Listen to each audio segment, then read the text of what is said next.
شاهد ماذا يحدث وقت المغرب وحذرنا منه الرسول صلى الله عليه وسلم. سبحان الله.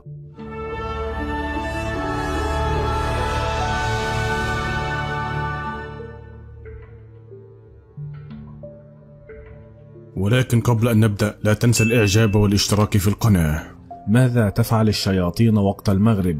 جاء في صحيح مسلم: وحدثني إسحاق بن منصور أخبرنا روح بن عبادة حدثنا ابن جريج أخبرني ابن عطاء أنه سمع جابر بن عبد الله يقول: قال رسول الله صلى الله عليه وسلم: إذا جنح الليل أو أمسيتم فكفوا صبيانكم فإن الشيطان ينتشر حينئذ، فإذا ذهب ساعة من الليل فاخلوهم وأغلقوا الأبواب واذكروا اسم الله، فإن الشيطان لا يفتح بابا مغلقا، وأوقوا قربكم واذكروا اسم الله، وخمروا آنيتكم واذكروا اسم الله، ولو أن تعرضوا عليها شيئا، وأطفئوا مصابيحكم. وعن جابر في صحيح مسلم أيضا قال: عن جابر قال: قال رسول الله صلى الله عليه وسلم: لا ترسلوا فواشيكم وصبيانكم إذا غابت الشمس حتى تذهب فحمة العشاء، فإن الشياطين تنبعث إذا غابت الشمس حتى تذهب فحمة العشاء. الفواشي كل منتشر من المال، الإبل والغنم وسائر البهائم وغيرها.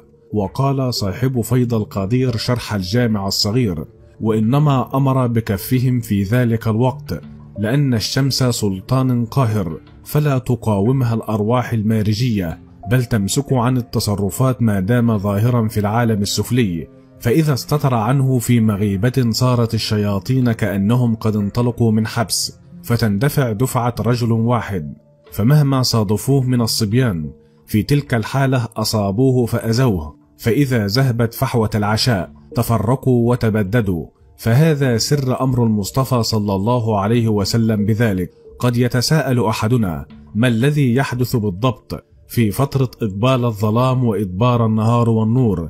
إن الذي يحصل هنا أن الشياطين مع إقبال الظلام تبدأ تنتشر، تبحث عن مأوى لها، لأنها تنتشر انتشارا هائلا بأعداد لا يحصيها إلا الله، وهنا يخاف بعضهم من فتك بعض، وبالتالي لابد لها من شيء تأوي إليه وتأمن فيه، فتنطلق بسرعة هائلة جدا تفوق سرعة بني آدم أضعافا مضاعفة.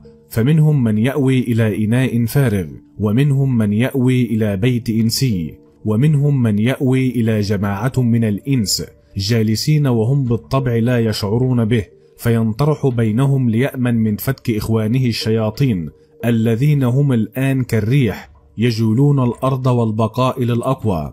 وطبيعة الشياطين أنها ترغب المكوث في النجاسات، فتجدها تفضل أماكن قضاء الحاجة، وتجدها تأوى إلى أماكن القمامة، وقد تصطاد وهي تبحث عن المأوى طفلا إنسيا فتأوي إليه وقد تتلبسه وتخرج، وقد تمكث به بعض الوقت فتجد الطفل متغير المزاج، وقد يطيل البكاء الشديد دون أن يعلم والداه سبب ذلك، وقد يعنفانه.